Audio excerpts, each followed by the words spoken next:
Welcome to another episode of Sports and Discourse with your host, Derek Stevenson. And on today's episode, unfortunately, they finally got us. Um, Kentucky's been playing bad over the last couple games, and this one was another one where we shot under 30% from three. And the only difference between this game and the last game was the competition is a little stiffer now, and we cannot afford to have dry spells in the game where we are not scoring.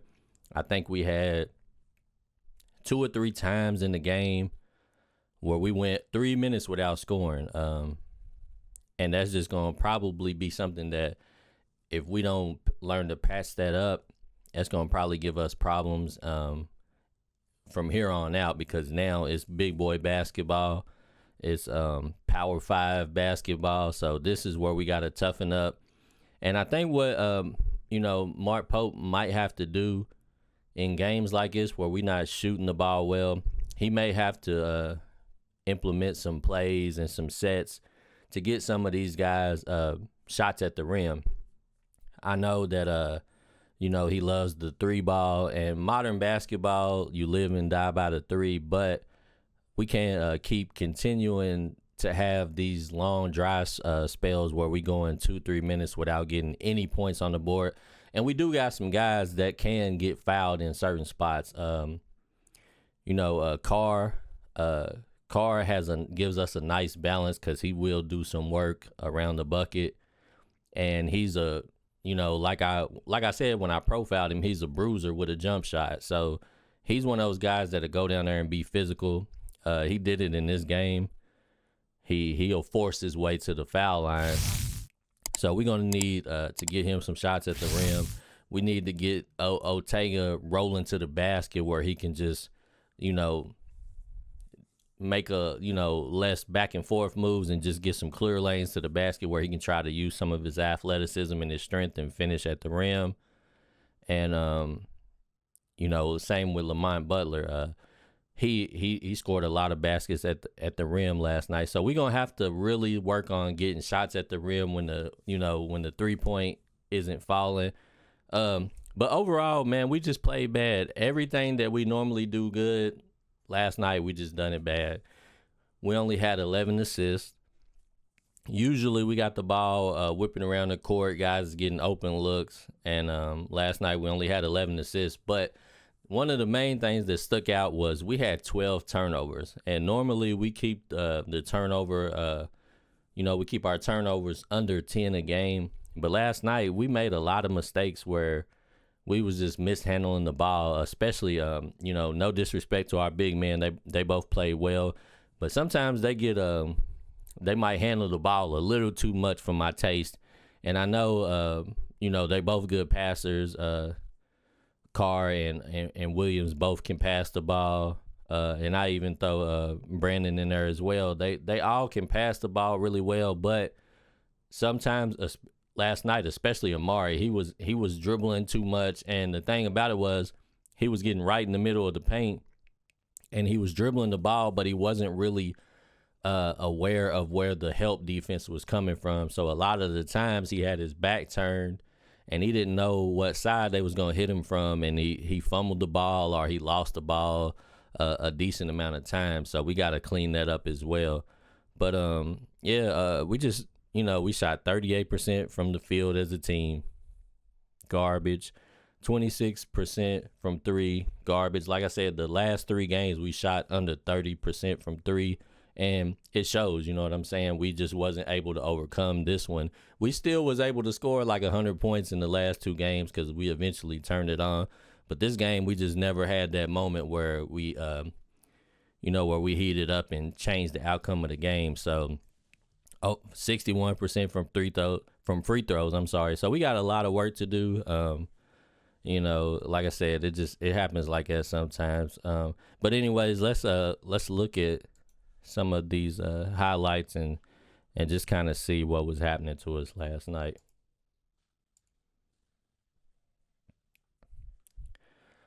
Like I said, we got to get you know, some of these other guys some better shots.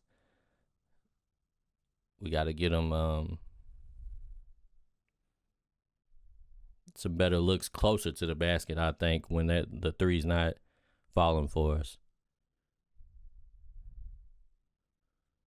Plays like that, we got to get more of that type of action. Cause we got some dudes that's physical, strong kids that can get to the free throw line, and I think we need to utilize that some when we start going cold. But man, to be honest, Clemson just played extremely physical. I know, they were at home. This was our first true road game. And see, that play right there is what I'm talking about with our big men were just mishandling the ball a lot. And even the guards, obviously, with Berea right there. I think we was a little rattled by how physical Clemson was playing us on defense. They definitely was getting after it. They were putting bodies on Kentucky. They was pushing Kentucky. I think Mark Pope had said something about,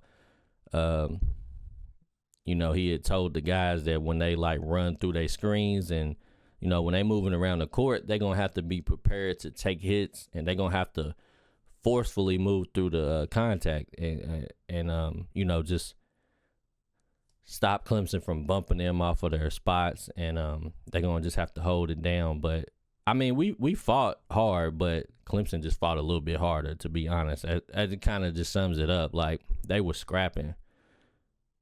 And we had moments like I said, we got to learn when the three ball's not falling, that sometimes we just can't settle for that and just hope that we're going to get hot. Sometimes we got to force ourselves to the basket, get on the free throw line. But we had moments like that, where we was playing just as tough on defense. I think it might have been, let me see, I think it might have been around the 8-minute mark last night where we really turned up on defense. I think it was 6 minutes. 6 minutes left in the first half. We turned up on defense, and we was actually converting. We was going, defensive stop to offensive basket. But we just didn't do enough of it, and came back out in the second half and started playing more like we did in the beginning of the first, instead of continuing that momentum that we had. But yeah, these dudes just, they was just bruising, man. They was just banging on every play. They was, I hate to even talk like this, but they was just manhandling us, man. To just put it simply. They was getting out in transition. Guys was really turned up, but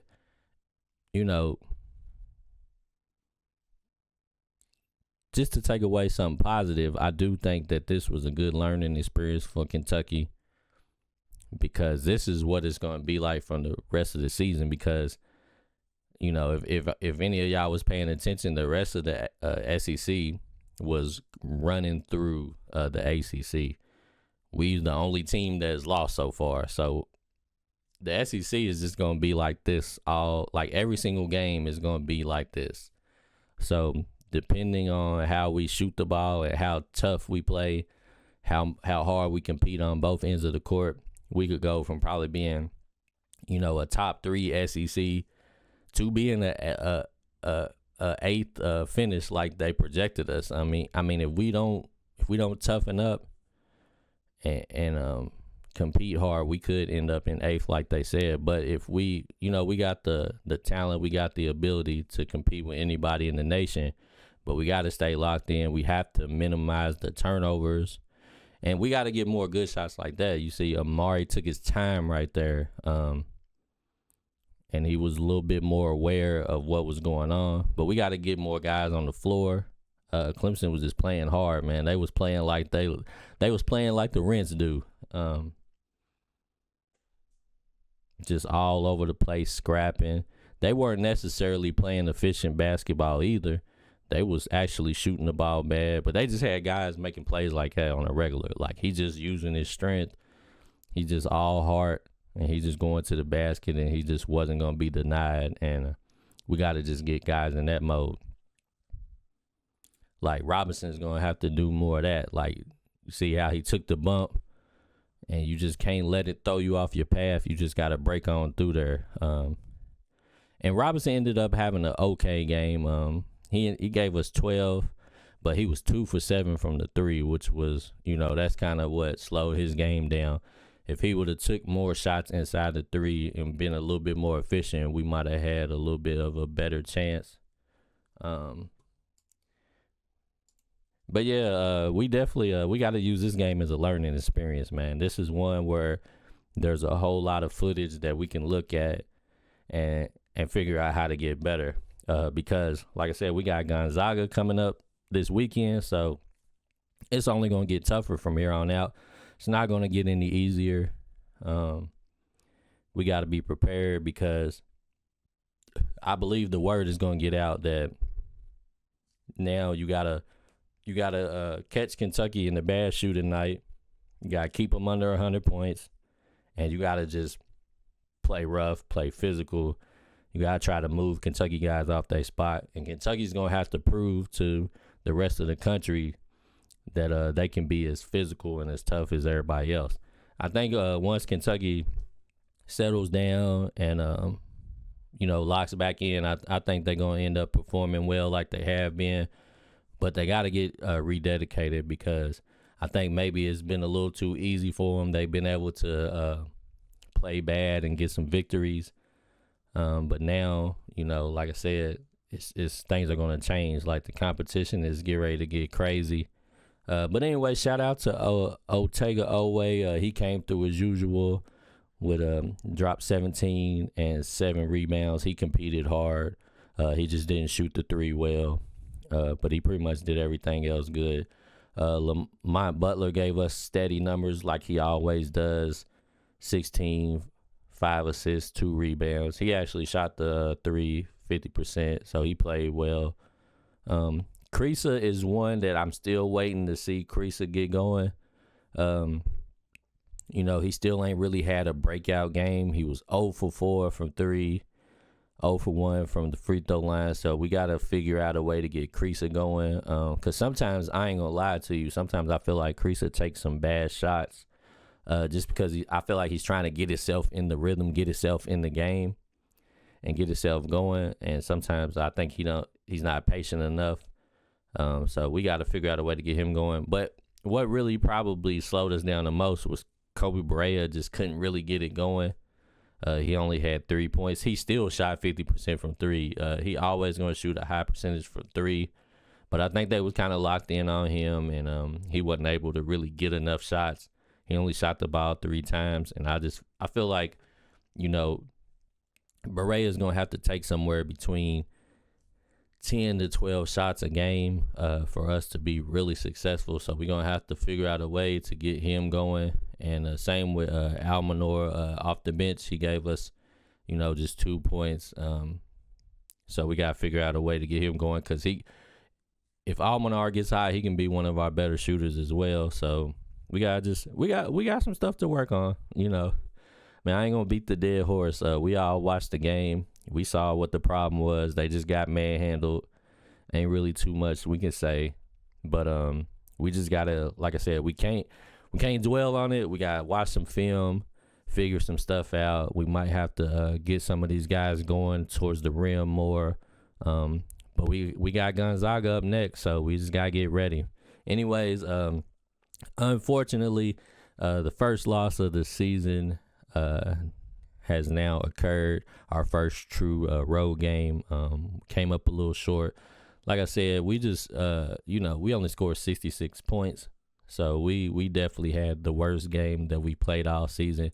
We weren't able to play our way to a victory even through a bad game. So we know what we got to do. Anyways, wrap it up right there. You guys let me know how you feel about this game and what do you think we need to work on? What's our biggest weaknesses so far? Let me know in the comments section, and we'll get back at it next time. Sports and Discourse with Derek Stevenson.